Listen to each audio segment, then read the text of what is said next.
will agree that is by far the best performance of the year by the Toronto Raptors as they welcome in the Dallas Mavericks to Amalie Arena in Tampa, Florida. Obviously, the Raptors' temporary home for right now.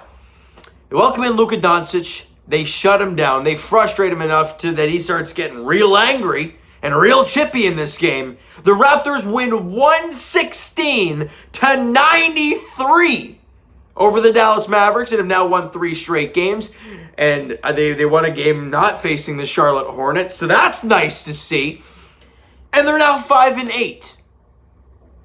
Ladies and gentlemen, we talk about how this season is so weird and how it's so early in the year. Well, of course it is. The Raptors are almost in the playoffs already, right?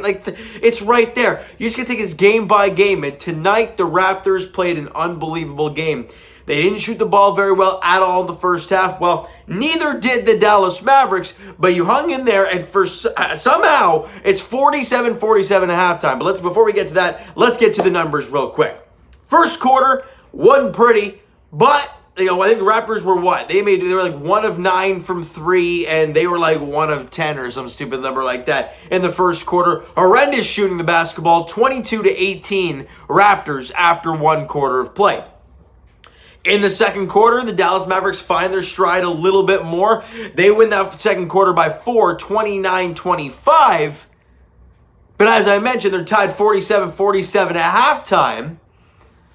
And what we have gotten so used to seeing this Raptor team do is kind of fall apart out after halftime. They don't really show the effort, show the oomph, show the intensity that we got so used to seeing. And people are wondering, yeah, you're wearing the hat again. You know why? Because they showed us today what it's like being a champion. Now, I'm not saying they're going to be champions. I'm not saying any of that. What I'm saying is, I told you guys before, I want to feel like this team, I want them to play like a champion. Like champions play. And tonight, we saw that. For the first time this year, that's what we saw. In the third quarter, the Raptors come out, ball starts humming, they knock down some shots, and just like that, Raptors win the third quarter by 9, 34-25, and you're up 9 going into the fourth quarter. But we have seen this story before. The lead going into the fourth quarter, it evaporates, and you lose. This time, it was a very different story for the Toronto Raptors as they put their foot right on the gas pedal and just absolutely slaughtered the Dallas Mavericks in that fourth quarter by 14, 35-21. The Raptors allowed a total of 46 points in that second half. They allowed 93 for the game. They scored 35. Ladies and gentlemen, the Raptors scored 69 points in the second half.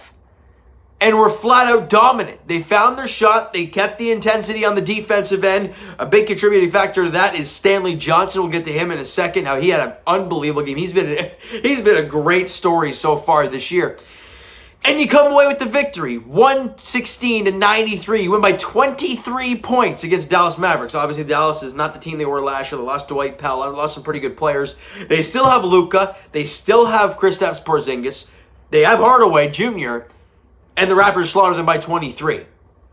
Great game for the Toronto Raptors today. Fantastic game. 23 assists. We talk about that number 20 being that magic number threshold. And the thing that I looked at today, and it was a glaring number, 56 points in the paint. Yes, they weren't knocking down threes early. So what were they doing? Attacking the paint, finding other ways to score. Yeah, they only had 47 at halftime, and then the second half they started knocking down some threes, but they kept implementing the paint. And it kept the Mavericks honest to have to be honest with that. They couldn't allow the drive because Raptors were doing that in the game. So a fantastic job for the Raptors with 56 points in the paint, 23 dimes. Now, let's get to some stats here because there were all kinds of highlights we talk about. We talk about Boucher's dunk. It was a really nice dunk that he had in this one off a nice pass from Lowry, I think it was. No matter what, fantastic game all around by Boucher. But let's start off with Pascal Siakam because we're always going to start there because people are going to go bonkers over Pascal. The first half, he was awful. There's no beating around the bush or whatnot. He was terrible. But what I noticed, and I think we all noticed it and we all know it, like this is the thing that's frustrating every Raptor fan to no ends, is that in the first half, he's taking threes and mid-range J's. He's not knocking them down, but he's still doing it. You go into halftime, you come out of halftime, Pascal attacks the paint and makes like 3 or 4 in a row and I think he gets at least 1 and 1 in there. And I'm like, we know this is who you are. Get to the paint. Why do you keep settling for jumpers? But then after he makes some shots in the paint, he takes a mid-range. It looks smooth. He knocks it down. The confidence goes up and he feels good. We talk about OG guys, right? And how, you want to get him that easy basket early on, if possible, to kind of get him in the mojo, get him in the swing of things early. Then you start feeding him, and it seems to be working. We see that all the time with players. You got to get them that easy bucket to get them going early, and then you just start flowing from there. That's what Pascal did. Well, I guess you went the other way. He tried to take the hard shots to start to see if he was playing hero ball and see if it was going to work, which it really never does. And it wasn't working. He was terrible at halftime. Comes out in the second half, plays like Pascal Siakam that we know and love, or try to love, and he puts up 19 points. Yes, he only shot 7 of 19, but like I said, he was abysmal to start the game. So 7 of 19 isn't that bad. You look at his second half numbers, he definitely shot over 50% in the second half. He was so much better in the second half. He was 19 points, 3 boards, 5 dimes, and 7 of 19 shooting. Missed all 4 threes. But I would say at least 2 of those, maybe even all 4, I can't remember, were in the first half. He got away from it, he went to what he does best, and it worked. I don't know why he doesn't stick with it. All right, OG, like we talked about in the last couple of videos, OG Anunoby is really starting to take that next stride, and you saw it again today. The confidence going up. 13 points, 11 boards for OG Anunoby, including some absolutely incredible defensive plays. You know OG is going to give you grade A quality defense every single night. You just don't know what you're going to get on the offensive end. He gave you a double-double, 13 and 11. You'll take that any day. 5 of 12 shooting for him, 3 of 5 from 3, couple steals and a block for OG. Fantastic game for the young Brit OG Anunoby. All right? Fred VanVleet, look, everyone wants to yell at Pascal for his struggles. Fred was rough tonight. Like he was rough. 2 of 10 shooting, 1 of 6 from 3. He did have 4 steals in the game, which he seems to always get a couple steals here and there. But over the last little while, we haven't seen Fred put up that big performance. You saw early in the season where he had like 25 points. Was it 25 or 20 points in like 3 straight games? He was flat out dominant, but they were losing. Fred has not been doing that as of late. Now, I don't know if that's because everyone else is scoring. They're kind of implementing everybody. And if that's the case, fine. I prefer winning over solo performances any day of the week.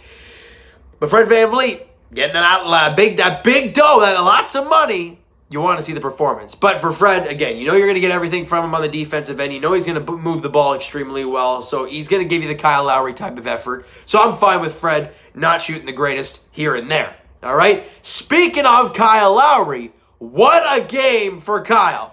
He shot 9 of 12. He had 20, he had 23? 25? Something along the line. He was in the 20s. He was the leading scorer for the Raptors in this game.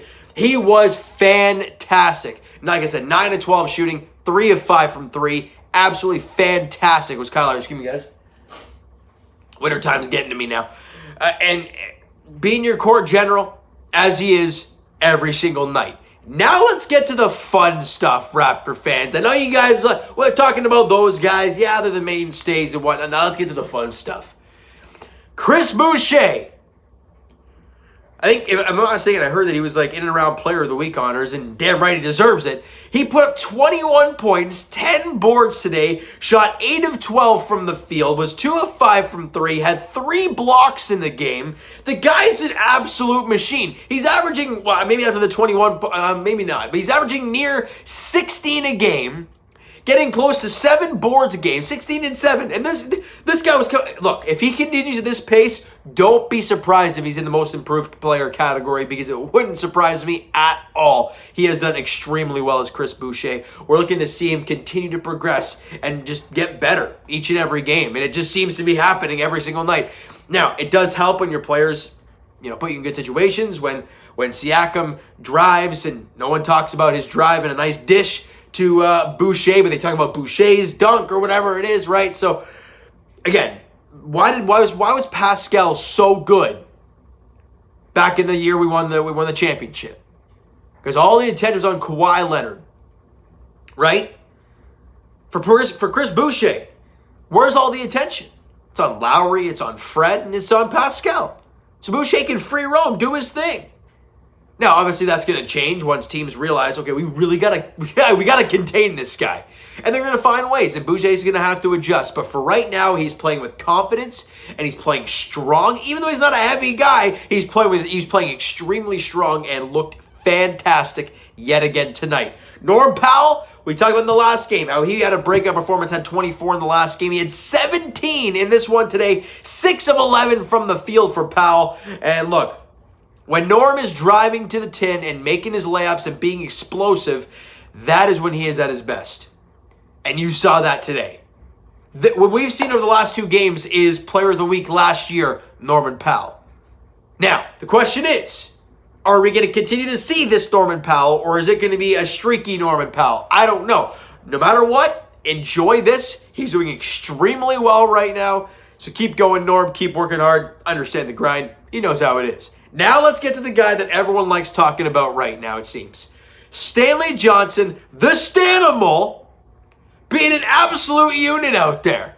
I mean, look, I don't even need to look at his stats. I don't even have his stats in front of me. All I have beside him, I have some notes here. The only thing I have beside his name is hard play. The reason I say that is because, stats don't matter with Stanley Johnson. I think if you watch the Raptor games, you think of Stanley Johnson as that hard-nosed player that's giving you everything every single night. And that's not what we saw last year from Stanley Johnson. He had, I think it was one play today where he got the offensive board and then got fouled and had a couple free throws. Or, he had an and one. Or he played so well today. And his defense on Luka Doncic was really good. I thought he did a fantastic job tonight. Yet again, Stanley Johnson continuing to impress us night in, night out. So, with that being said, the Raptors are 5-8 on the season with the 116-93 win over the Dallas Mavericks there tonight. The next contest is on Wednesday night, 7:30 tip-off at Amalie Arena against the Miami Heat. And ladies and gentlemen, the Miami Heat going into today's ball game, I don't know if they played today, but going into today, period, they were 4-7. So they're struggling too. This team went to the NBA Finals last year. They're struggling. It's not just the Toronto Raptors that are struggling this year, guys. The Miami Heat are royally struggling. And for the Raptors, you've won 3 straight. You're feeling good about yourselves. Now you got to play, no matter what the record says, a damn good team in the Miami Heat on Wednesday night, all right? So you know what, guys? That is going to do it for this one. If you enjoyed the video and enjoyed the game there this evening, because damn, that was a good game at Amalie Arena. Smack the like button to appreciate that. Hit the subscribe button if you guys have not already. Comment down below your thoughts on the video, your thoughts on the game. Who is your MVP in today's game? Mine, it's, of course, our court general, Kyle Lowry. You can give it to Boucher if you want, but my guy is Kyle Lowry because that guy he just does everything. He not only scores, but he plays hard defense, takes the charge, moves the ball, rebounds the ball at a ridiculous. The guy's an unbelievable player. He showed it again tonight why he's the best Raptor of all time, without a doubt, and he's the MVP in today's game for the Raptors. My opinion, at least, all right? So Twitter's down below for myself, guys. Follow up, send me a DM, do all that great stuff. Also, the Instagram page is down in the description below, so follow up there if you've not done so already. And I will talk to you guys Leafs edition very shortly as they beat the Winnipeg Jets 3-1 at Scotiabank Arena. We'll talk about that very shortly. Great night to be a Toronto sports fan, eh? The Leafs win, the Raptors win, feeling good about ourselves. All right, so we'll talk to you guys very shortly, Leafs edition, and we'll talk to you guys Raptors edition on Wednesday, 7:30 tip-off at Amalie Arena. Raptors, Heat. Raps looking for 4 straight and looking to be only 2 games under 500. Looking at that steady climb back to the playoffs, all right? So thank you guys so much for listening and watching. Hope you guys enjoyed the video. Talk to you guys then.